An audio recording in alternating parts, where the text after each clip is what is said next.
Gear up for Sports Talk on the South Carolina Radio Network. It's your final word on sports all across the state. Be a part of tonight's show. Call us at 800-956-7266 or email talkback@sportstalksc.com. Now here are your hosts, Phil Kornbluth, Kevin McCrary, and Tom Hayes. It's really on me as a coach. I mean, we've got to do a better job running the bases and being able to get a bunt down where we can advance runners, and we just got to be able to do the little things, the situational hitting and base running, and the little things get you beat in tight ball games, and that's what happened to us tonight. That's the bottom line. Good evening, everybody. Welcome into Sports Talk, South Carolina Radio Network on a Friday, a wonderful, beautiful, warm Friday in the capital city, the entire state of South Carolina. Enjoy. I think some rain, cooler temperatures are on the way, but that's next week. For now, beautiful time here in South Carolina. Great night to be tuned in to Sports Talk as we go into the weekend with a rush. Got a lot of great stuff for you tonight here on the program. Phil Kornbluth flying solo tonight. K-Mac is off. The professor is off. Jack Daniel is with us once again. If you want to join in, the phone number is 800-956-7266. Love to hear from you. 800-956-7266. If you just want to kick back and listen to the program wherever you're headed tonight, feel free to do that as well. Don't forget to always stay with us. Should you lose us over the airwaves for whatever reason, we've got our feed on our website, SportsTalkSC.com. You can watch the program live. You can go back to our YouTube channel and see any show that you might have missed. And, of course, on the TuneIn app, many of our stations are on the TuneIn app. I recommend our Columbia affiliate, The Point Radio in particular, because they don't preempt us for anything. They love us on The Point in Columbia, and we love them too. We love all our affiliates, as a matter of fact. Go hug your local Sports Talk affiliate sometime soon when you get a chance. Coming up tonight, of course, we're going to talk baseball. Disappointing night last night for Clemson and South Carolina. You heard the comment of Monty Lee. Man, what a tough loss for the Tigers. I thought in the ninth inning, the Tigers had a couple of very questionable calls go against them. A play at second base. I don't know the replay, watching it several times on television, inconclusive, I guess. From the angle that I could see the replay, hard to tell if the fielder got his glove and the ball on the foot of Bryant as he was trying to go to second on the bunt, or if he missed him, he was called out. And, of course, what Monty Lee was alluding to was the fact that the bunt should have been better and there should not have been a close play at second base. That's what he was alluding to there about. He wasn't belly aching about the officials, though he did go out and argue that call. And he did go off the field searching for the home plate umpire. He called a terrible third strike on Seth Beer to end the ball game. There was no question that ball was out of the strike zone.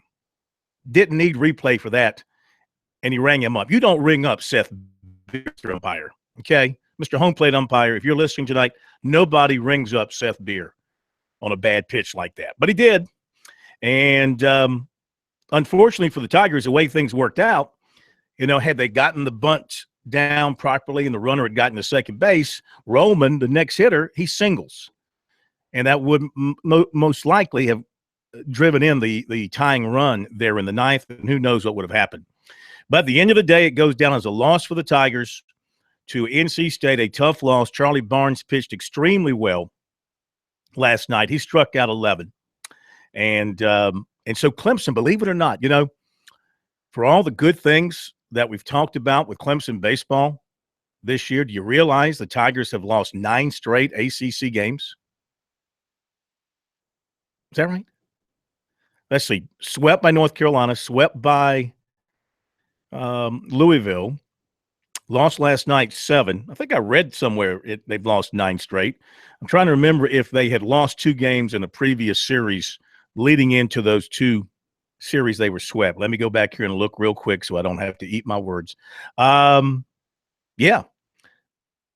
swept by North Carolina, swept by Louisville, that's 6, lost the last game to Wake Forest 7, 8 in a row, and then lost last night. They've lost 8 ACC games in a row.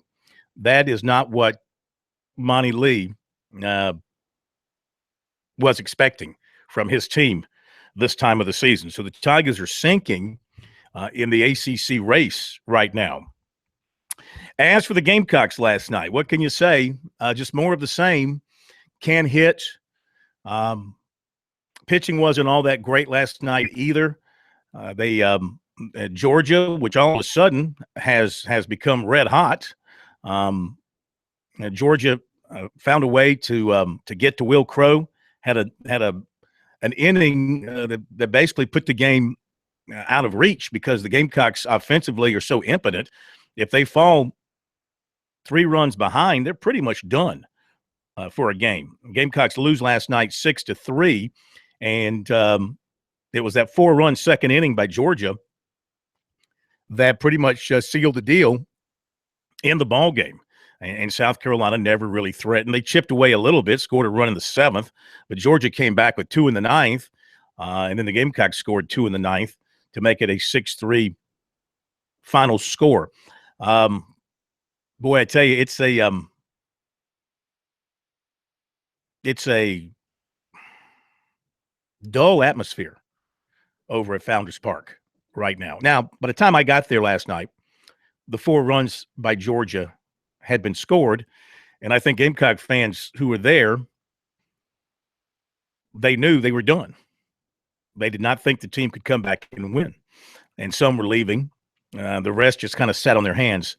So, the atmosphere right now over at Founders Park for UA games, not real supportive for a team that is struggling big time. So, if I've done my math right and done all my figuring right, after looking at the standings and the wins and losses and what South Carolina possibly can achieve, as it stands right now, the best the Gamecocks can do, if they can win their last 2 games and some other things happen, the best they can do is finish as the 9th seed in the SEC. Right now, they are with the loss last night, and with Missouri winning, Missouri has the tiebreaker on the Gamecocks. The Gamecocks are the 11th seed. So that would put them, I think the 11th seed plays in the first game of the tournament Tuesday morning at 10:30 Eastern time. Yikes. That's not good. Boy, if you're one and done in that, you are you're pretty much kind of feel like you were never ever there. You play the first game of the tournament and you lose, and it's like you were never even in the tournament. Yeah, the 11th seed does play in the first game of the tournament on Tuesday morning. So the Gamecocks, as we talked about last night, must-win situations all the way across the board for them if they want to give themselves any sort of a chance for postseason play. They dropped a couple of more spots in the RPI to 32. And their body of work, you can talk about strength of schedule, and that is a positive, but you got to win games. You got to beat some of the good teams on your schedule. And the Gamecocks, if they lose tonight or lose tomorrow, will have finished their SEC season by losing 8 straight league series. That's not a very strong argument for getting into the NCAA tournament. So things are certainly looking down for South Carolina baseball at this particular time. They will turn to Adam Hill tonight and hope that he can give them a great outing. And they didn't have to use Reagan last night. And they didn't have to use Johnson last night. Didn't use Reed Scott last night. So the bulk of their bullpen is set and ready to go. If they can get into a situation where it's a close enough game where they need to use the bullpen. So they should be rested and ready to go from that standpoint. 800-956-7266 is the number here on Sports Talk. Lines are open. Your thoughts on the baseball situation, NBA playoffs tonight. Game 2, Boston and Cleveland in Boston. I've already predicted a Celtics victory. I'll tell you why coming up.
Welcome back, Sports Talk, South Carolina Radio Network, from downtown Columbia on a Friday night. I know you're headed out somewhere, no doubt, for dinner, for a movie, maybe a jog, a walk, riding the old bike. Glad you're with us. Make sure you stay with us wherever you're headed. If you want to join in with a comment, a question, an observation, 800-956-7266 is the phone number. And we'll talk about the Celtics and the Cavaliers coming up in a little bit. Let me tell you what else we've got on your way. Ramon Robinson, who is a trainer here in the state of South Carolina, runs various football camps around the state, works with some of the top players in the state. He's got a camp coming up Sunday at Ridgeview High School.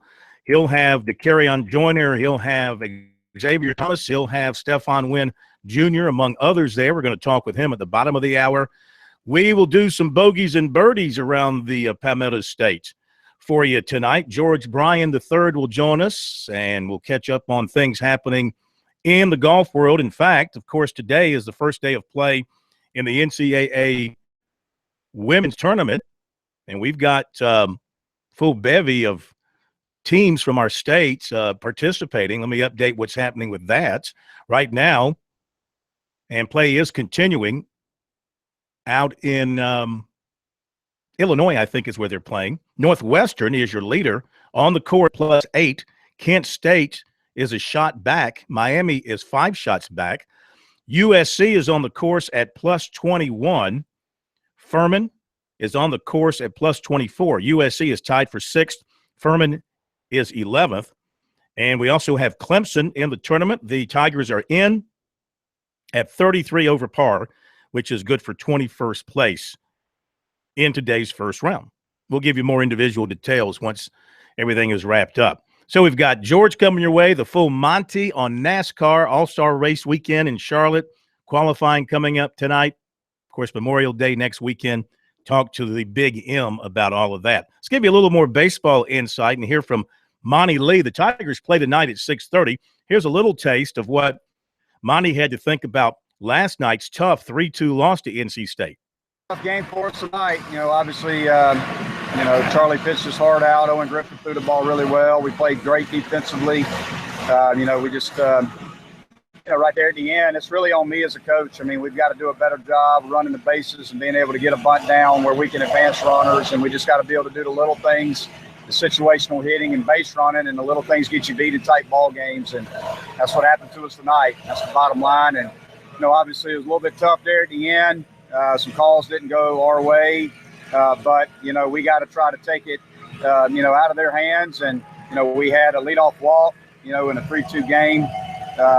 Had an opportunity to do some things there, and the bottom line is just made a couple mistakes there that good clubs don't do. And it's just unfortunate for us. We just got to be a little bit better. We got to do the little things, get bunts down, run the bases a little bit better, hit with runners on base a little bit better. But the bottom line is we competed pretty hard tonight. We pitched really well, and hopefully we can find a way to even this thing up tomorrow. All right, there you go. Comments from Monty Lee after the loss last night. Now, Chad Holbrook, a few of his comments after the Gamecocks lose again last night to Georgia. Georgia, as I mentioned, jumped out early 4-0, went on to cruise to a 6-3 win. Chad Holbrook. He was just terrific in the way that he located his pitches, and we couldn't make him uncomfortable in any way, shape, or form. And like he was out there playing catch, and it was a beautiful performance by him. Will battled. He had that one bag inning in the second, and they had some hits kind of fall in for him, and then I guess they broke the ice with the ball that didn't leave the infield, and then their leadoff hitter came up and put a big swing on it, and got them a couple more runs. So it was obviously a disappointing loss, but got 2 more big games to play, and we're ready to go tomorrow. You thought it was more their pitching than bad at bats or anything like that? Well, I mean, hitting baseball is very difficult to do, and sometimes you have to tip your cap to your opponent. And I'm gonna go watch the game and see. A lot of times I can't see in and out. When I'm over at that angle. So I would like this to be a lot more aggressive than I saw tonight. Obviously, sometimes you can be extremely aggressive and the results won't change. But he had us on our heels for sure, and you got to give credit to him because he pitched a whale of a game. What was your guys' energy like pregame? I thought we were going to play great, and I thought Will looked as good as he'd looked ever I'd seen him in the first inning. I mean, velocity was up. I mean, it was a beautiful first inning to watch. Our BP was as good as we've ever had, and the kid came out there and kind of stuffed us a bit. And then when they scored 4 runs there in the second, it kind of, I don't know if the flake's the right word, but it shot us a tad, and we weren't able to recover. Was that an emotional thing for Will coming out of the game, knowing that might be it for him here? I'm sure it was, and Will's a good kid and a hard worker, and obviously he's got a great arm. And as he continues to develop as a pitcher. He's going to pitch a long time, and he's a special kid that I'm very close with, and he gave it his all tonight. It just didn't happen for him there in the second inning, but he kept us in the game. I was proud of the way that he pitched after that, because I've seen him, as part of he's growing up, I've seen him have a bad inning, and it kind of not snowballs per se, but he might give a run here or there. But he shut him down after that, and I was proud to see him respond to that tough inning. And he was a special kid, and he's gonna do some great things in this sport. What was the message to your team after the game? That I fully expect to win the series, and I fully expect to play our tails off tomorrow. And I fully expect Adam Hill to throw a great game. And that's what I expect, and we'll see if it happens. There you go. Chad Holbrook trying to keep the old stiff upper lip about things as things are kind of crumbling all around him at South Carolina. And if things continue on this path and they miss the tournament, that'll be 2 times in the last 3 years, and there'll be a lot of screaming for Chad Holbrook's head by some Gamecock fans. Others are speaking by staying silent and by not showing up at the ballpark. That's another way to express your opinion about things. And then others are very supportive no matter what. They just support their team. They just support the Gamecocks. That's kind of how you divide things up in this kind of situation. When I look at it, I've said it before, and I'll say it again. You let a coach fix the problem. 3 years ago, when they I guess it would be 2 years ago when they missed a tournament, he vowed to fix it, and he did. And he had players come in, have a really good year last year, many of them. They stayed healthy for the most part. Fixed the catching situation, which was so bad the year before, and improved their defense. Pitching was good, and they made it to a super regional. Things worked out. They got to host a super regional. Things did not work out for them in the super regional, but they got there. This year, with very high expectations, it's been a failure. It's Chad Holbrook's responsibility across the board. He bears the responsibility for what has happened to his team. Injuries are a big part of it, but everybody suffers injuries. As well as they have recruited, they should have developed some quality depth to help out when some of these people get hurt. The problem is that nobody on the South Carolina team is having a great year. A couple of guys are having decent years offensively. Nobody's having a great year. Team leadership, I've mentioned this before. You look for some dudes on a baseball team. You know what a dude is. I don't have to tell you what a dude is. They don't seem to have dudes on their baseball team. Bunch of nice guys who all seem to get along well. Does not seem to be any infighting or anything like that. Chemistry doesn't seem to be a problem. Just performance is. And when you think about it, with Ray Tanner having to make the decision, he's very close to Jerry Myers. He's very close to Chad Holbrook. He's very close to Esposito. You fire Chad Holbrook, you're firing those guys too. And I just don't see Ray Tanner doing that to those people at this particular time. I think he's going to try and weather the storm, sit down with Chad Holbrook, maybe offer up some suggestions. Now, if there's an issue between the two, that's a different story. Otherwise, I think he tries to weather the storm and stay the course. Back in a moment.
We are back at Sports Talk, South Carolina Radio Network. Phil Kornblut from our studios in downtown Columbia. Later on, you'll hear from Will Muschamp. He was speaking last night in Charleston, spoke to the media there. We'll bring you some of that. The Clemson-NC State game, they're in a delay because of a threat of rain. Should be starting up at around 6:40, so we'll keep you up to date on that. The lineups have been posted. And Clemson's looks pretty normal. Pender, Roman, Beer, Williams to DH, Cox, Davidson, Green, Bird, and Wilkie behind the plates, and Eubanks on the mound for the Tigers. State will be without its starting shortstop, who's got a knee injury, so he is out for tonight's game against the Tigers. Again, a weather delay there, and he should be starting up in about 5 minutes or so if things continue to clear up. Sunday in Columbia, big high school football camp. Top players from around the state, outside the borders as well, will be on hand for that. Let's welcome in the man behind all of that. He is a renowned trainer in our state from up in the upstate, Ramon Robinson. Good evening, sir. How are you? I'm all right. How about yourself? We're doing great. Good to have you with us once again. EPT Skills Camp coming up on Sunday at Ridgeview High School. Boy, these things are cropping up all over the state. A lot of folks are getting into the training business, working with high school athletes to help them improve their game. This is something you've been doing for a long, long time. What makes this particular camp special in your mind?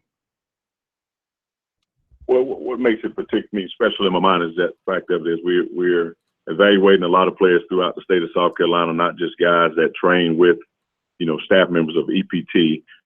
We go around to get the guys that are the big head honchos in the states, like the Stephon Wins, the Xavier Thomases, the Trad Beatties, the Kirion Joiners, those guys that, folks want to come out and see. And so what we do is we created a format to where we can get these guys in and get guys that are pretty much somewhat similar or on that level to where they haven't got the right attention from the right sports writers or coaches to where, and we get all these guys in one area, we feel as though it's an opportunity for more and more kids to be able to get an opportunity to fulfill those scholarship offers that every kid in the world wants to have. Mm-hmm. And when we started this, the goal was to continue to upgrade and help these kids get out here. A lot of kids still to this day don't know the whole process of being recruited. Some guys that get offers and sit at home and feel as though they're grand, but at the same time, when you get these offers, college coaches want to see you get out here and compete with other guys in the country to see where you stand. And, and it's not, like you said before, it's not getting an offer and you sit down and just stop working. We created this camp, man, to where we got a lot of hungry wolves, regardless of if they got offers or not. They want to come out to prove to the folks that, guess what, I'm the best in the state. And that's why the slogan is best of the best of South Carolina. And so, this is the third year, and it's just gradually been improving every year, and it's just been getting better and better. The competition is great. And now you're able to see where a lot of guys stand at. And so far, it's been good. And what we do is we invite in a lot of the top sports writers in the country if they don't have other events that's going on. And usually when I plan it, me and the staff, we try to plan it around not, the Elite 11, the UA combines, now the Rivals, Adidas combines. We try not to conflict with those, especially with it being in the South, because if we know if we do it at the same time as those, that it's not going to happen. So we try to make it, pick a date to where we can, get the guys that we need to get there in regards to not being in conflict, and even with the media to where they can cover the event as well. And they've loved it over the years to where they're coming in again to observe all these kids. Sure. When you get a chance to work with the kids from a skill standpoint, I mean, you've got a few hours in there to get them on the field and do some things. What is it you try to get across to them? That's what we try to get to them is that, take the coaching and, and if it's something that can help you in your game, we're not trying to come out here to change you or change anything that that your coach is telling you to do or whatever. It's just a matter of we want to use our experiences, and a lot of the guys that's on the staff are former collegiate and pro guys, and some are pro guys and even collegiate coaches, to where they've seen and played at the top levels. You got what I'm saying? Mm-hmm. They played at the top level. So what we want to do is try to help these kids advance their skill set, not just for high school football. And that's the thing of where that's why I got into the business and started doing what I do, is because of the fact that I used to work for Rivals and be their national quarterback coach and travel around the country with them years ago. But I always saw the difference in states to where fundamentally we wasn't there as far as when I'm talking about quarterback, okay? But we all know that South Carolina, yeah, we're a defensive state, but at the same time, we're changing that when it comes to the quarterback position. But you know, Phil, and that you can come in here and get a DB, you can come in here and get a defensive lineman, a linebacker, you can come in here and get those guys and receivers, but one position that you have not been able to come in here and grab has been just elite quarterbacks every year. You got what I'm saying? And what I mean by that, as a pool, a choice. We want variety, you know, not just one here, one there. And since I've been in the business, I've seen the uprise of the position. You got what I'm saying? And it's just gradually growing, and everything else is gradually growing as well, just as with the other positions. You know, we got at defense, man, we got the top defensive linemen. They're all in the top, 15 in the country? Yeah. I mean, you know, that speaks for itself, but you know, we want to get it to the point where you can come into South Carolina and choose whatever you want to choose, just like when you're going to Georgia, when you're going to Texas, when you're going to Florida, you're going to California. We want it to the point of don't look over us, because we have guys that's just as good as those guys that you have rated at certain positions. It's just a matter of getting these kids fundamentally sound to where there is no questions about the kid, you know, and that's where it comes into play when we're out here training.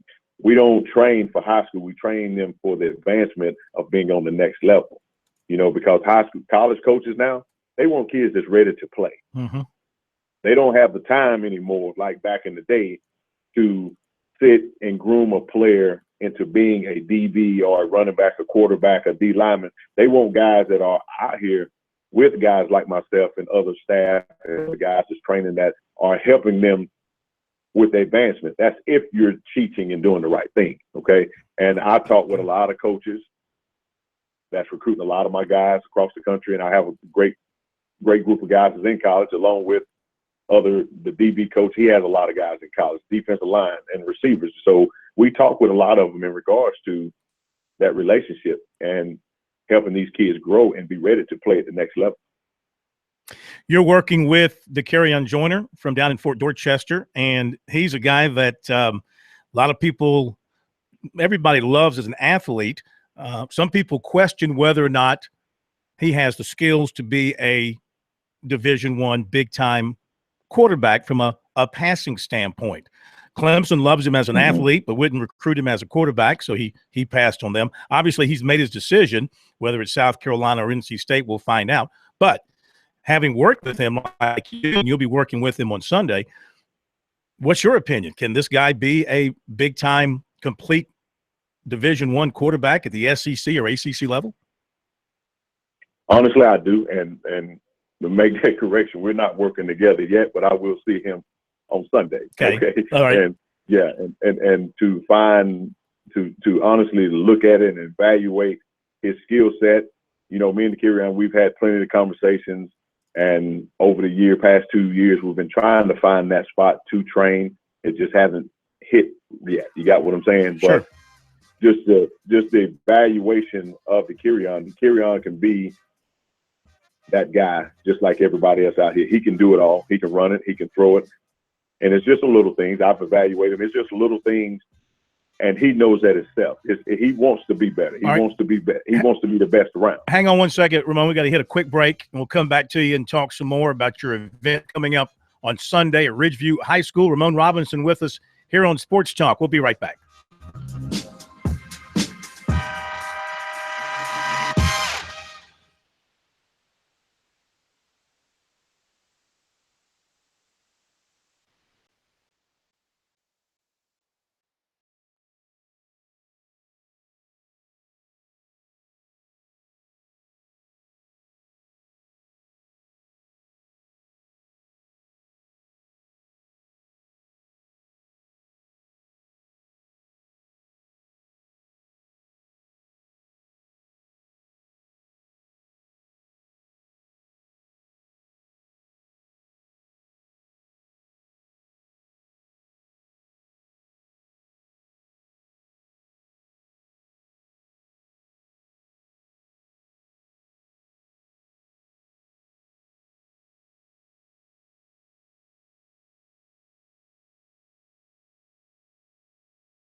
Okay, we're back. Sports Talk South Carolina Radio Network. They are now underway in Raleigh. Top of the first, no score. Clemson does have a runner on third base with one man out.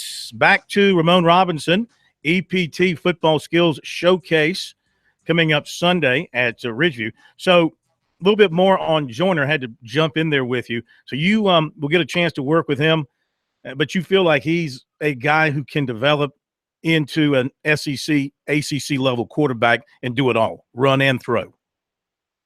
I really do. I think Joyner can do anything that he wants to do, and you know, the little things that go back to when I was talking about college coaches wanting guys to be ready. I mean, it's very understandable. Some may say, "Hey, he's maybe a little raw here, needs some help," and that's where it comes into play now. That's when you get with somebody like myself or whoever you decide to train with to help you improve that skill set. You know, I can go back to when I started with Kelly Bryant. You know, he was the same way with the Kyrion, offered him as an athlete. You got what I'm saying? Yeah. Until the point to where we worked to where people never thought that he would ever get a quarterback offer as, you know, you got what I'm saying, a legit quarterback offer. The next thing you know, everything just started coming downhill because of him, not saying I'm the piece to it, but I just helped him. He had to put in the hard work also and be able to, you know, take the information that was being given and apply it to his game. But do you think we see where he's at now? Do you think Kelly is going to be the guy at Clemson here once we get into the season? I mean, number one, whoever steps in there has got to live with the memory of Deshaun Watson still burned in everybody's mind. So whoever it is right. Not going to measure up to Deshaun Watson's greatness. But does Kelly have the passing skills to go in there and run that offense the way Clemson's used to running it, or are they going to have to go to Cooper or somebody else? And it's just because I'm his trainer, but no, he has these skill set to do everything that he needs to do and some. Mm-hmm. It's just a matter of getting in sync. Everybody will look at, he comes in the game as a, you know, runner. First of all, let's be real. Let's talk football here.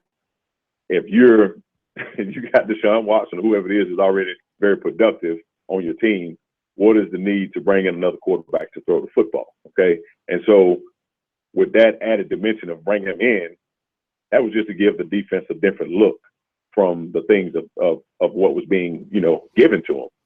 And everybody want to say, he can't throw, he can't do this and can't do that. Well, first of all, no one's seen him throw really since high school.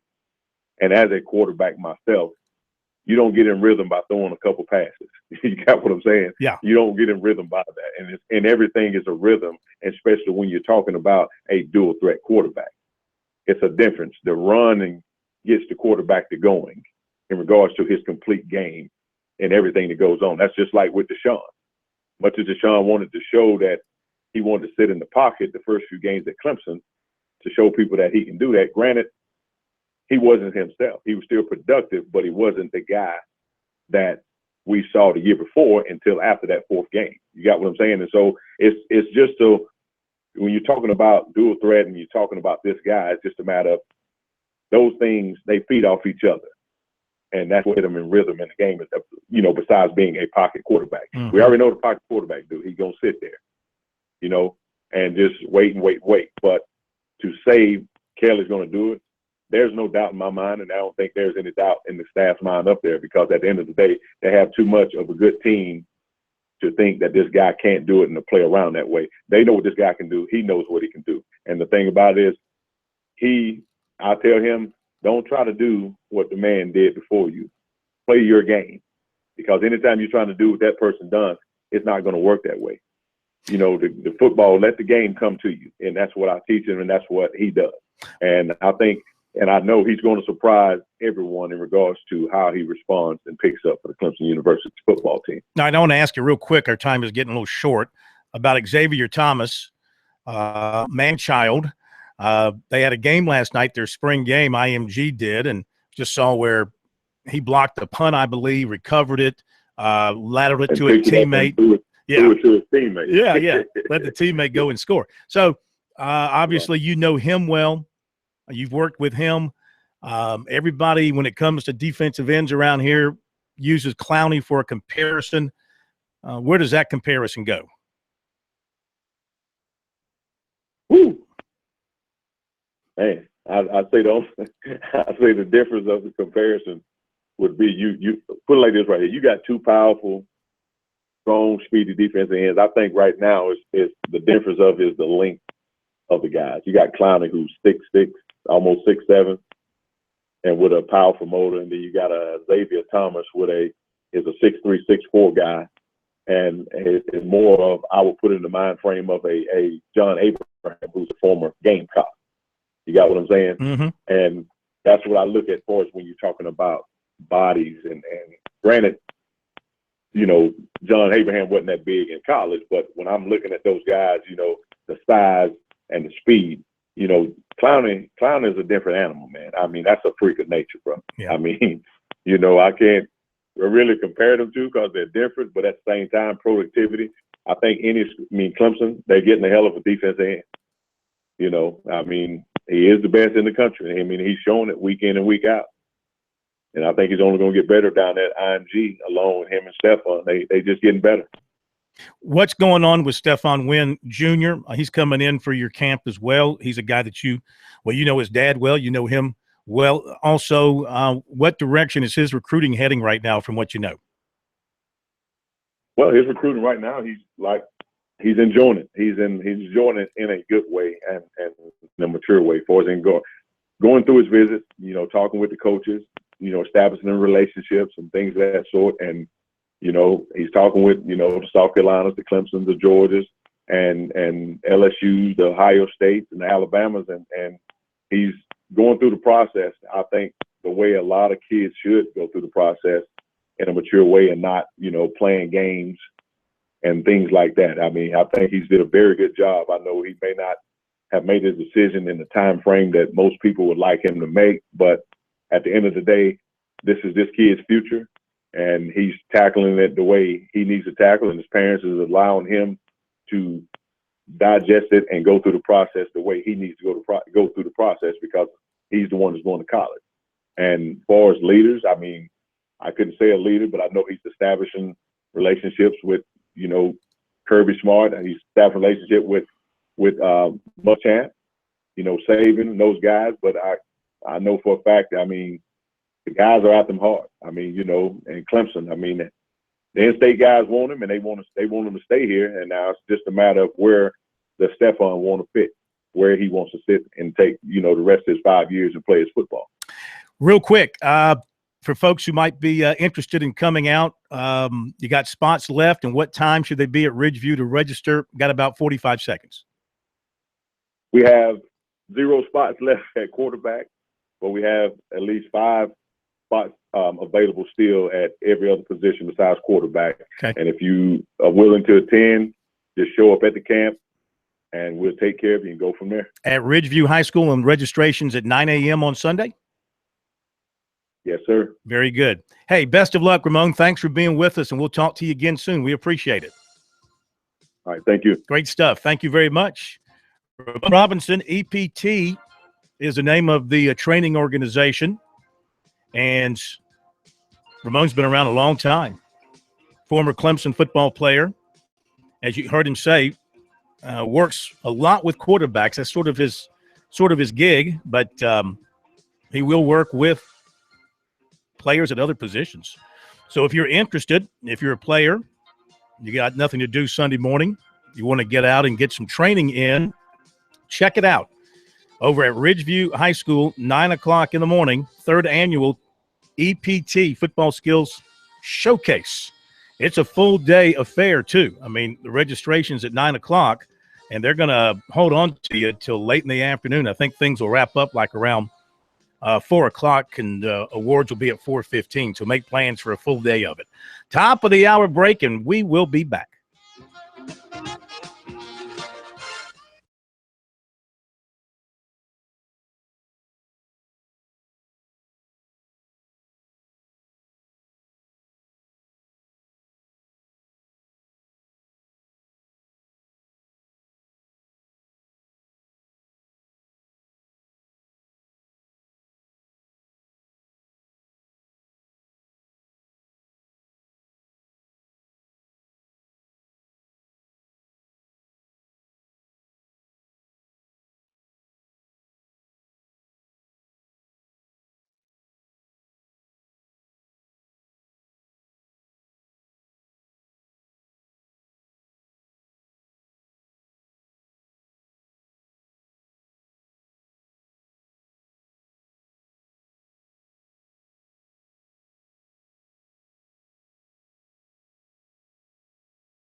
Live from Columbia, this is Sports Talk on the South Carolina Radio Network. Be a part of tonight's show. Call us at 800-956-7266 or email talkback@sportstalksc.com.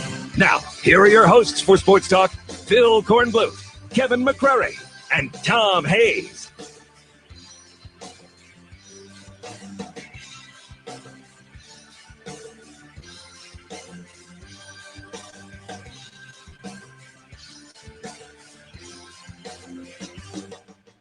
Okay, we're back. Sports Talk, South Carolina Radio Network up in Raleigh. Clemson with a 1-0 lead on the Wolfpack after an inning there. Clemson scoring in the top of the first inning, so getting on the board early on for the Tigers. And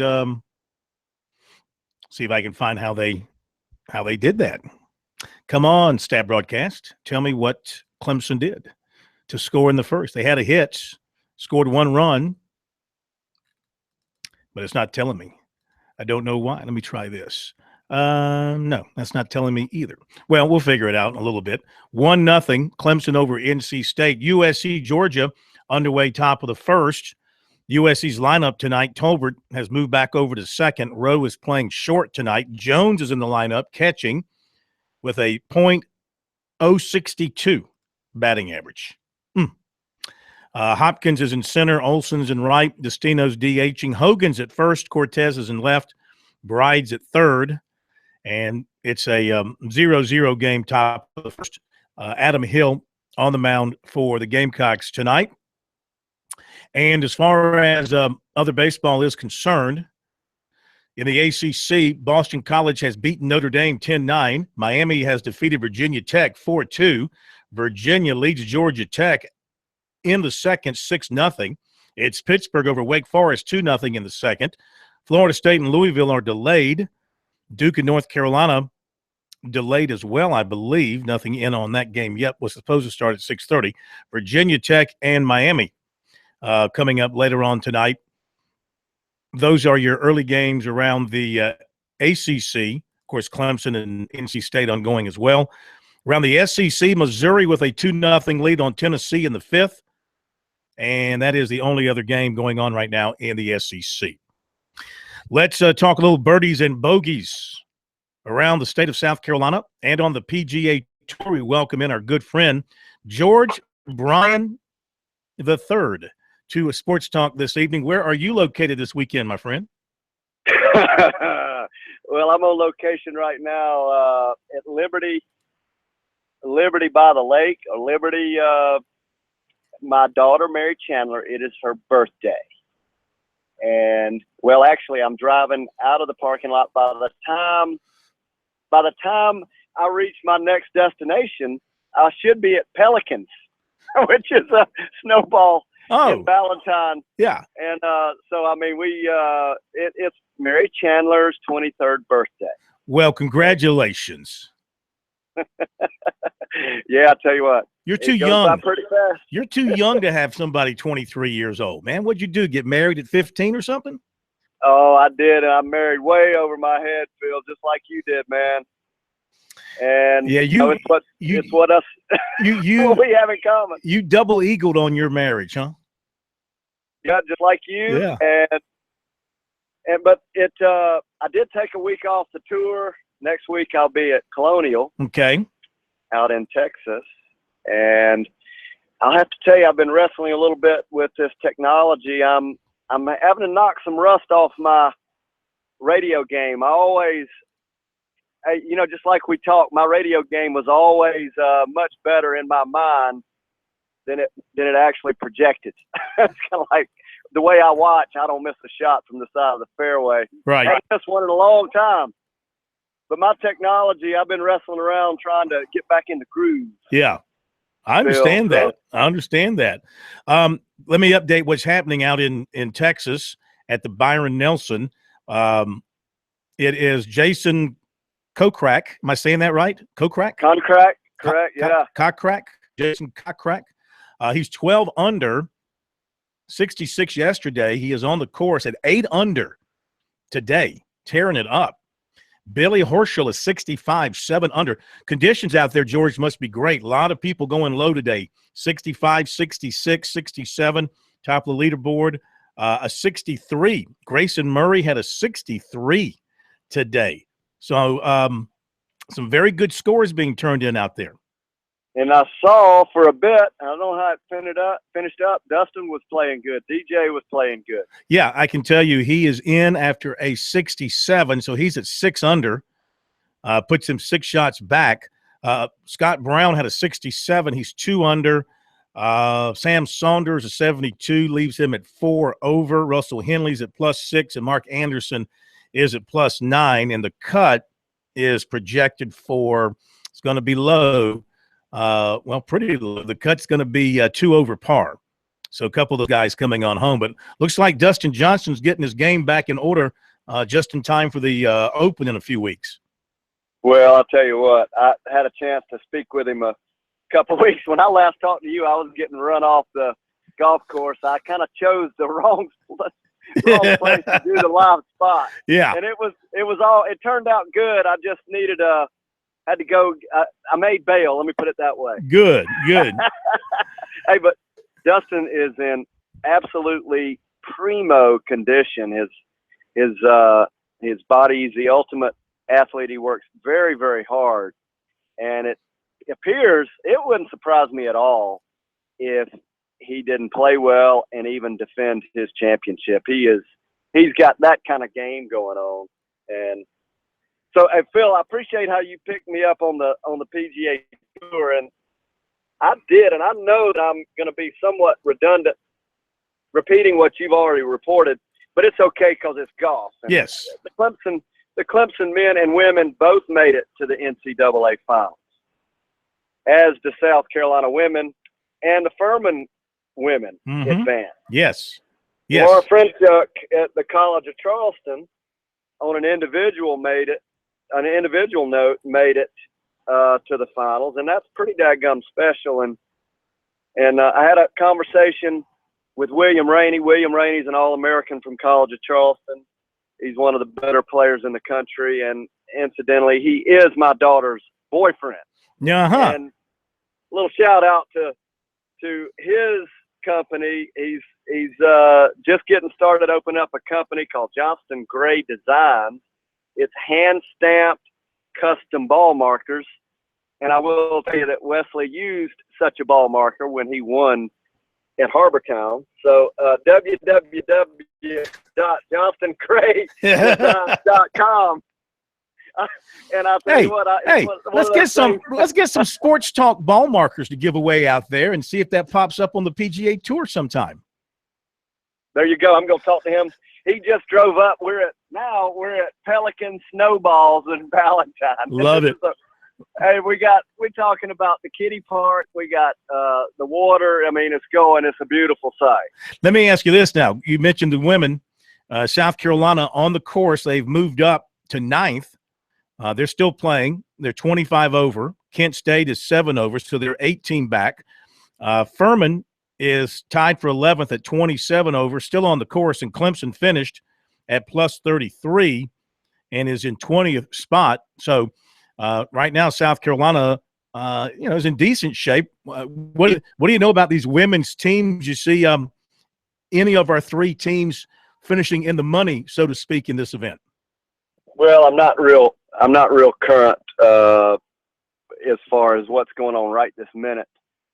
But I will tell you that the South Carolina women's team, I do know, I've seen a few of these girls in action live over the years, and I'm telling you, they are really good, and Clemson as well. In fact, one of the things that I get asked all the time, people want to know just how good they are. There's almost no difference between these players and the best in the world. The line is very thin. You never can tell the timing. It's a decision here or there.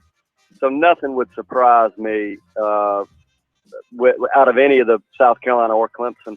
For that matter, College of Charleston, Coastal Carolina, the college players, the college athletes are absolutely fabulous. Hang on, George. I'll let you finish up in just a moment on the other side of the break. Put your snow cone down. Don't let it melt. We'll be right back to you.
Okay, we're back. Sports Talk. Couple more minutes here with George Bryan in just a second.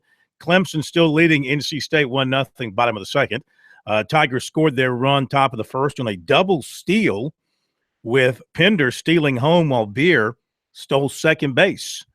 That's how they did it in the top of the first. 1-0 Clemson. USC scoreless with Georgia, bottom of the first. Good news is Adam Hill was able to work out of some trouble. Had a couple of guys on base, a double and a walk with 2 outs, but he got Webb looking for a strikeout. The bad news is that Hill threw 36 pitches in the first inning. So that kind of workload's not going to get you deep into the ball game, but the Gamecock bullpen's pretty well rested. They should have some good arms, some fresh arms ready to go behind him. Back to George for a couple of more moments, then we'll do recruiting, and then we'll hear from Will Muschamp. You're quite a lead-in tonight for some other big stuff, George.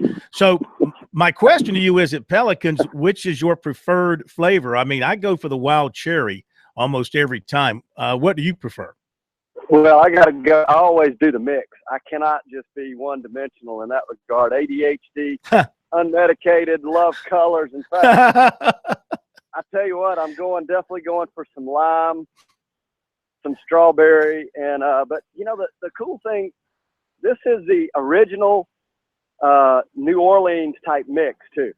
And I just told Pat earlier, until I came, the average age was 7 years old at the park. See, out back, there's a beautiful park with all kind of fun things. There's beach volleyball. I don't see the hose or sprinklers for no water park, but I'm telling you, it's a wonderful, it's beautiful fun. That it is. That it is. Brian, I want. Hey, Phil. Yeah. The Bryans are young at heart, man. Always. I wanted to give you a chance to give us a final thought or two on anything in state. I think we've had the high school golf championships decided in the last week or so. So you got to give a shout out to some of the younger golfers up and coming in our state. You know what? I'm going to defer on that till next week. Remember, I told you that I was struggling a little bit with technology and to stay prepared. So I'm going to take a mulligan. I'm going to re-tee and be a little better for next week.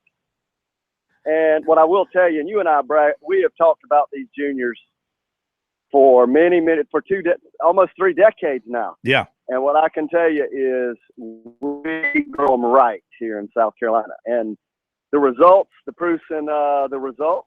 The PGA Tour, Dustin Johnson, #1 in the world, came right out of the heart, right out of the Midlands. So next week I'm going to be a little better prepared, and I appreciate you extending me that your grace, the courtesy of a mulligan. That's kind of how I approach my golf round. Mulligans are available at any opportunity. Absolutely. There you go. If you don't, you just buy them at the front desk or make them up as you go. Exactly. Hey, and until next week, y'all see them high but shoot them low. Yeah, exactly. And hit them down the middle. Thank you, my friend. Good talking to you. George Bryan III with us here on Sports Talk tonight, as he is on Friday nights, talking about birdies and bogeys around the state of South Carolina. And, of course, we're also lucky to have George with us with his son, Wesley, doing so well on the PGA Tour. He's out and about with him. So we get a real good look at things happening on the PGA Tour as well. All right, update baseball here real quick. Still Clemson 1-0 after 2. And South Carolina, Georgia scoreless, 2 out for USC, nobody on in the bottom of the first. The full Monty on NASCAR coming up. We've got the weekend of All-Star Racing at Charlotte.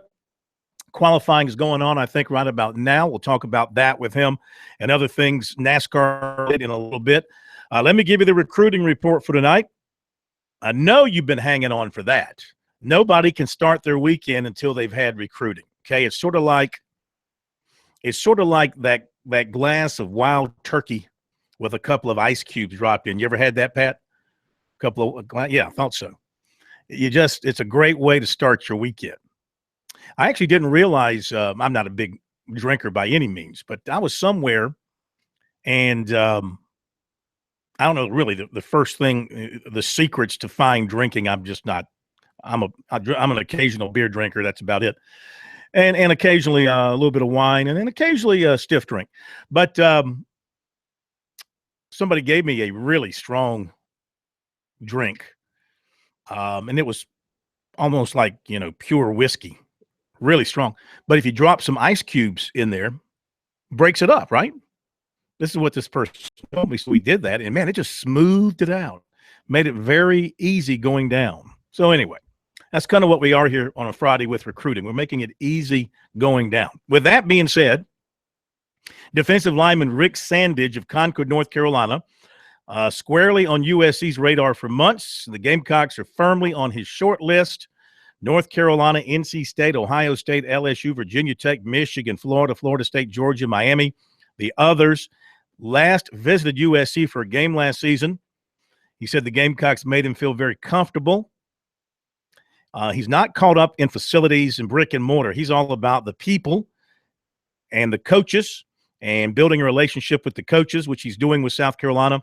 He said they also like his size of 273 pounds and knows he's going to get bigger. And Will Muschamp and Lance Thompson from USC have made Sandidge a priority. They have kept up with him over the months, and like family, when you go down there, he's always had fun when he's visited USC. He's also been to Miami and Florida State and Georgia this spring. He plans to visit LSU, Michigan, Ohio State, and possibly Michigan State this summer. Not sure when he'll return to a USC. Defensive lineman Aleem McNeil of Raleigh last night released his top 10. USC, Clemson, both on the list. Also on the list, North Carolina, Florida State, Virginia Tech, Michigan, Louisville, NC State, Penn State, and Duke. Visited USC for the spring game, made a visit to Clemson later in April. He also visited Virginia Tech this spring. USC offered defensive lineman Cameron Wire, 6'6", 271, Gonzales, Louisiana. 2020 defensive end Chance Williams of Orange Park, Florida, and 2020 offensive lineman Jalen Rivers of Orange Park, who is 6'6", 327. And he's a freshman in high school. USC quarterback target Tyler Shuck, Chandler, Arizona, offered by North Carolina. USC is in the final 10 with defensive end Kingsley Inagbar, Hapeville, Georgia. Penn State, Georgia Tech, Tennessee, Auburn, Georgia, NC State, East Carolina, Ole Miss, Wake Forest, and Illinois, the rest. Defensive back Brendan Harris of Chattanooga committed to Tennessee today. Clemson and USC also offered. He had interest in the Tigers. Clemson offered 2019 offensive lineman Michael Tarquin of Ocala, Florida. USC has also offered him. Offensive tackle Ruben Yanidje of IMG Academy in Bradenton, Florida, talking with a reporter from 247 Sports. He said that he is likely going to visit the University of Florida this weekend with a teammate. And in talking about some of the other schools, and by the way, he's 6'5", 303, he said he also plans to visit USC, Alabama, and Tennessee sometime in the summer. And he said Florida will probably be in his final 5. Oklahoma will be in there. Texas A&M will be in there. And again, those other schools that he is looking at. You heard us talking to Ramon Robinson about some of the players who will be at the EPT Skills Showcase, talking about Stephon Wynn Jr., heard him talking about Clemson and South Carolina's involvement there. In basketball, 6'5" Wright State grad transfer Mark Allstork, not going to announce tomorrow, has pushed it back until May 24th, USC, Pitt, Illinois, and LSU. He said the one common denominator among those 4 schools was comfort. And the Citadel signed 6'5" Alex Reed of Raleigh, North Carolina. We'll be right back with Monty Dutton.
The latest on this weekend's race is around the corner. The full Monty on NASCAR is next.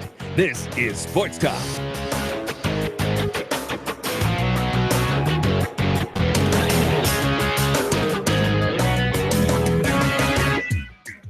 All right, Monty Dutton joining us here in just a moment on Sports Talk. Let me update baseball. Clemson 1-0 on NC State. Bottom third. USC Georgia scoreless. Bottom of the second. Monty out enjoying a little springtime football in the hot football town of Clinton. Out in the stands with the little people. Monty, how are you? We'd be fine unless there was a touchdown, but somebody just ran it down to about the 2-yard line. So we got a very competitive 21-20 contest going on here. Now, this is intra-squad spring game for Clinton? Yeah. Yeah. Okay. Yeah. How they look to you? How the Red Devils look to you? They're competitive. They got to find a new quarterback, and there's about 4 people, and all of them look okay, but outdid as good as last year's. But you know, it's promising. They got some, as always. Clinton always has running backs, and they got them this year. Yeah, absolutely. Okay, over in Charlotte, we've got qualifying going on for the All-Star race tomorrow night. Kurt Busch right now with the best speed. Now, this includes a 4-tire pit stop, 144.543. Kyle Larson, 143.839. He was the fastest in practice. And now that's changed. Larson has moved to the pole at 143.839. Busch is second. Jimmy Johnson third. Kurt Busch is fourth. And Kevin Harvick is fifth. Dale Jr. is sixth. So things are heating up for the All-Star race. I know the All-Star race is something that you really look forward to.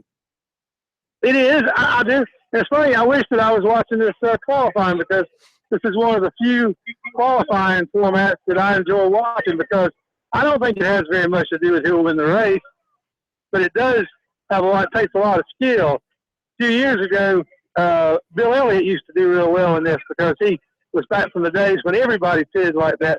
And this is something that the drivers of the day have never done, to be able to drive wide open down pit road, get into the pits and have it change. There's a lot of, it's completely useless for watch. Yeah. Do you miss that in today's racing?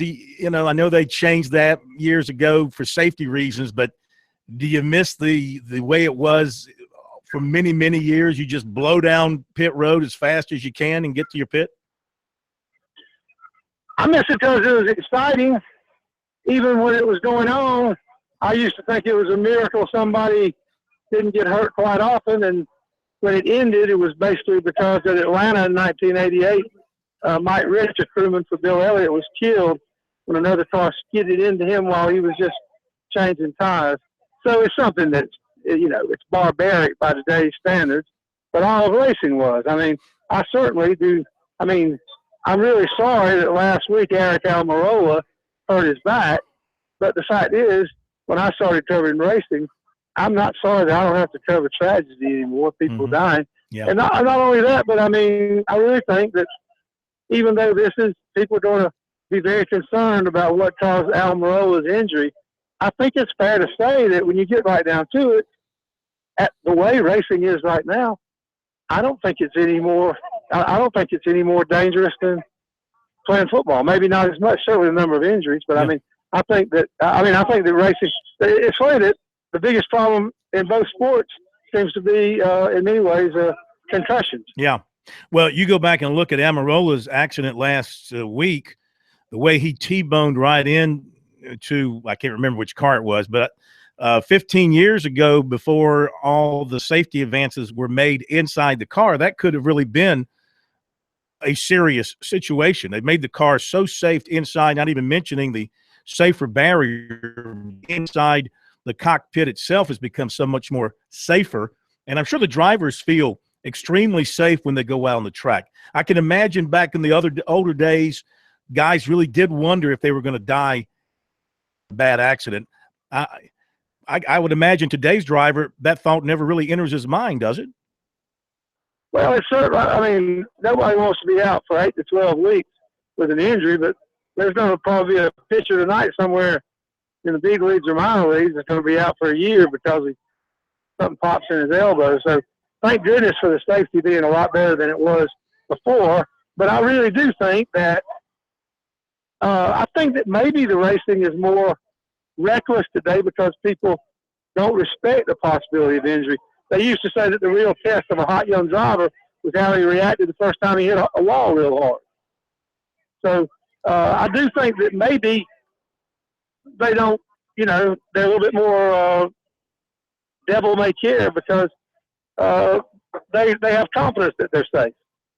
Kyle Larson continues to lead in qualifying, 143.839. So we're coming off a mile and a half, what I thought was an exciting race at Kansas. I love that track. I love how at times you get 4 wide, a lot of 3 wide racing. Seldom, well, they were using a little more brake. Just watching the broadcast and listening to the guys in the booth, it seemed like they were using a little more brake than normal last weekend. What's the difference in that mile and a half and what they have in Charlotte? Well, I think the difference is more last year or this year, in terms of the braking, because I think what you've got to realize is with those cars having such small spoilers, they have a little downforce. And so whereas in an intermediate track, they didn't make much use of the brake in past, and they probably might have equipped the cars with brakes that won't take as much punishment. They didn't realize that was going to be a problem. But I think that Charlotte is a little bit more high banked, and it's not the same track. Kansas has more of a gently curved front straight. In Charlotte, the travel is truncated. So there's a lot of differences, but I think that you might see the same type problems, and that they are a consequence of smaller, less downforce and smaller rear spoilers than they are anything. I think the change in the tires is what has made brakes crucial on even a track like that. Mm-hmm. All right, it's gone final. So Kyle Larson has won the pole for the All-Star race, and he was good today. He led practice as well. So, this kid remains hot. He has the lead in the point standings right now. And it looks like, he's going to break through here and at some point in time win himself a big prize, maybe tomorrow night. I think that tomorrow night is perfect for him because he really does have the type of talent driving a race car that really catches your attention. I think that he is in a short race where he can really be, aggressive. I think this plays into his hands. I think it's the type of place that Kyle Busch would like to win. I think it's the type of place Joey Logano, who won last year, will. But I'm going to pick Lawson as the favorite. I think Lawson's weakness is making a mistake or doing something too rash over a long 500 and this week's 600-mile race. So I think this is ideally suited for his gifts. This is your favorite time of the year, right? The All-Star race, and then next week you got the 600, you got the 500, and don't you also have the 24 hours of Le Mans next week? No, it's the Grand Prix of Monaco. I'm sorry, the Grand Prix of Monaco. And you watch it all. You take it all in. Well, I won't next week because I'll be at Charlotte at the racetrack. Oh, you're going to the track. Okay. I am going next. Yes, I am. Great. As a matter of fact, yes, I am going back. I actually, the first time in quite a while, I'm going back to the racetrack next week. You going as a fan or are you going into the media area? No, I'm working. I'm going. I've been hired to. I'm actually covering the race. There's a broken tackle there.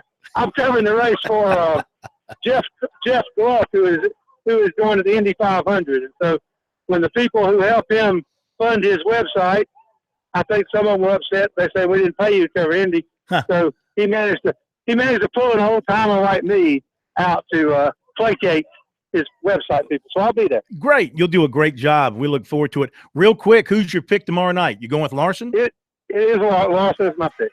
Very good. Thank you, Monty. Have a great weekend. All right. You're welcome. Bye-bye. The full Monty on NASCAR. More is on his blog website, MontyDutton.com, MontyDutton. Not only NASCAR, but he's a writer. He's got a novel out. He's got some short stories out. Check it out and help him out as well. He appreciates any purchase in his name. We'll be right back.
I'll do it for you. I'll do it for you. Yeah. Yeah!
I'll do it for you. I'll do it for you. Yeah. Yeah!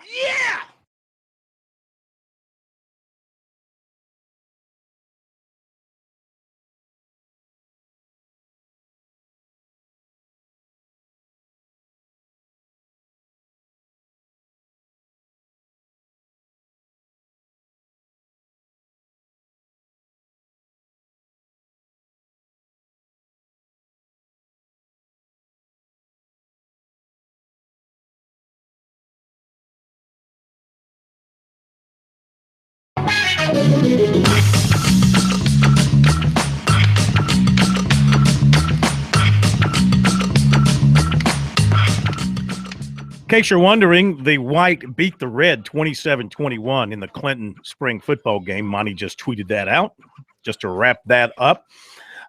Baseball, USC's taking a 1-0 lead on Georgia as they play in the top of the third. Adam Hill's already at 56. Make that 55 pitches for the Gamecocks. Gamecocks run scoring on a single to right by Hopkins, scoring Hogan. 1-0 USC. Clemson and State 1-1 in the bottom of the fourth. Eubanks on the mound for Clemson, and he's in much better shape pitch count-wise. He's at 40 pitches as he works in the bottom of the fourth inning with one man out. Will Muschamp was down in Charleston. Stop on the Spurs Up Gamecock tour around the state, and, of course, the Charleston media and others were there to talk with him. Here is some of what he had to say. And, of course, the media down there interested in the kids from the Charleston area like Ortre Smith and Javon Kinlaw. And Muschamp was asked first about Ortre Smith and what he expects from him as a freshman this season. Ortre's a guy that we're really excited about. He's on campus right now.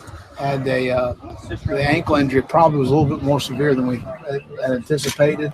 Was non-contact for the first probably 10 practices, but really came on those last 5.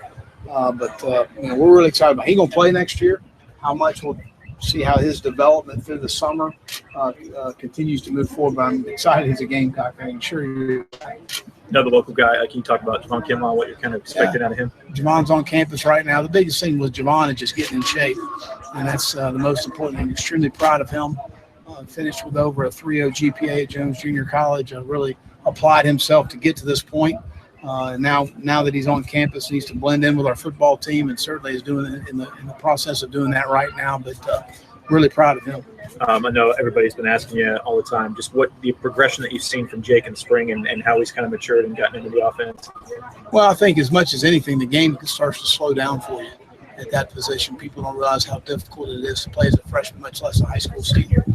And he did a phenomenal job, and he's got really good people around him. He understands that. But I think his taking the next step is being able to get us out of a bad run game, which he can do now, change the protection, get us out of a better pass situation, and all of those things he continues to make strides.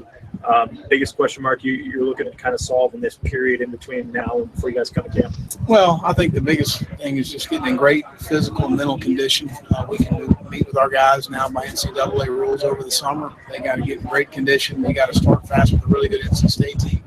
But we've got some questions to be answered on defense. We have a lot of unknowns, whether it's someone starting at a position, whether somebody's providing depth or playing a lot of snaps. So we have some unknowns defensively we've got to get answered in the fall. Is that a good thing that you have all that competition, or is it just more of kind of a question mark that you're not really sure who's going to go where? You'd rather be a little more of the known factor coming out of spring ball, and we have that on offense. And I still feel like we have good competition on the offensive side of the ball, but we feel pretty good about our skill positions and who can help us. And will there be some newcomers help us? Sure, I hope so. That means they're probably really good players and they're mature enough to play as freshmen. So that's exciting. But defensively, the unknowns is concerning. Kind of want to ask you a little bit off the question. What was it like for you guys as a staff just watching Frank and Don go on the run that they did this past spring? Well, I think as much as anything to see where Frank and Don took over the programs, very similar to the 3-9 situation that we inherited. And they've built their programs that have a great culture and character around them. And when you lose a lane of coach before the NCAA tournament, and you win, and even as a coach, I'm sitting there thinking, man, she's really good. This is going to be rough. And they win the national championship. That's because of culture and character within your program. When you lose the first round of the SEC tournament to Alabama, and it's doomsday in the Gamecock Nation, and you're able to make a run to the Final Four, that's culture and character in your program. So that's what we're working to build. It starts with a solid foundation. Will, punt return was an issue at times last year. How nice is it to know that you have guys like Shi Smith and Jemias coming in that excelled at that in high school? Absolutely. Chris Lamont's really late in the year did a really nice job of fielding the ball, which was an issue, and had the big return in the bowl game. But we feel good about all three of those guys being able to do that, no doubt. We create a lot of issues for ourselves as far as that was concerned. 100% coming in. Yeah, he's been cleared. I mean, he's been cleared. He had the shoulder. He did a really nice job of rehabbing it when he was in Houston. But he's been cleared to do everything. He would be cleared for contact right now, but that's not till August. So, but he'll be ready to go in August. But he's been cleared for full lifting. But you like him a lot athletically as a guy. Absolutely, he's a guy that can really play in space, and he needs to play. We only had 3 scholarship guys coming out of spring, and he's going to have to contribute. And those young guys better get ready. We told them in the recruiting process we weren't lying. They're going to have to play. Can you just talk real quick about just recruiting in the state? I know you can't talk about individual recruits, but just getting the important guys in state to come to Carolina. How important that is, because obviously there's a ton of talent in the state that maybe sometimes gets overlooked. There's no question. I think that our state is vastly underrated as far as the talent is concerned. We signed 11 players last year. All 11 guys we had in camp, all 11 guys were really excited about having on our campus and contributing to our football team. So this area is critical. Trey Smith was a huge player for us. Tasha's mom played at another school in our state, and to get him to come to South Carolina was a great job by our staff. And extremely excited about him. Zach Bailey from Somerville is one of the best offensive linemen in the SEC. Him moving to right tackle, I think, is going to be a really good move for us. And there's a bunch of good players every year from this area coming out, and we've got to do a great job, not just in our state, but in the Charleston area. It's called Clemson. Is Muschamp going to be one of those coaches who can't say the name of the rival school. Or Trey's mom played for another school in our state. No, she didn't play at Limestone, and she didn't play at Newberry, and she didn't play at the College of Charleston. She played at Clemson, Clemson, Tigers. Need me to do that? I mean, really, it's kind of silly. Happens in Mississippi, too. I think it's is it Dan Mullen at Mississippi State refers to Ole Miss as the school to the north? Can't say the word Ole Miss. Come on. You're bigger than that. You're better than that. Hell, Dabo had nice things to say about Dawn Staley winning a national championship because they got something in common. Just like with Gary Gilmore. Anyway, Muschamp, I think he's doing a terrific job getting around the state, handles all this stuff extremely well. Their recruiting is going really, really fine. They're working very hard. As I've mentioned before, they've got over 200 offers out to 2018 kids. Right now, they're just recruiting in bulk. When you're in their situation, you put out as many offers as you can, and you wait and see what sticks, what takes. Most of them aren't going to respond in a big way, but some will, and some that you might not expect will respond in a big way. By the way, Clemson today recently offered offensive lineman Nicholas Petit-Ferrer of Tampa. He is 6'6", 260. USC offered him a while back, but I haven't heard much about him from a USC standpoint. He's got all the big offers, SEC, ACC, Big Ten. He's a big-time prospect, so Clemson jumps in there on him here on this Friday. And NC State has just jumped on a pitch from Alex Eubanks and hit it out of the park. It was a 3-run homer by Mendoza.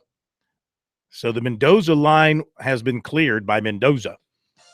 4-1 NC State over Clemson. Boy, this would be the 9th straight ACC loss for the Tigers if this happens. They're in a free fall. USC continues to lead Georgia 1-0. Bottom of the third, 1 out. The Gamecocks do have a runner on third. Hey, I didn't get the chance to mention that why the Celtics will beat the Cavaliers tonight.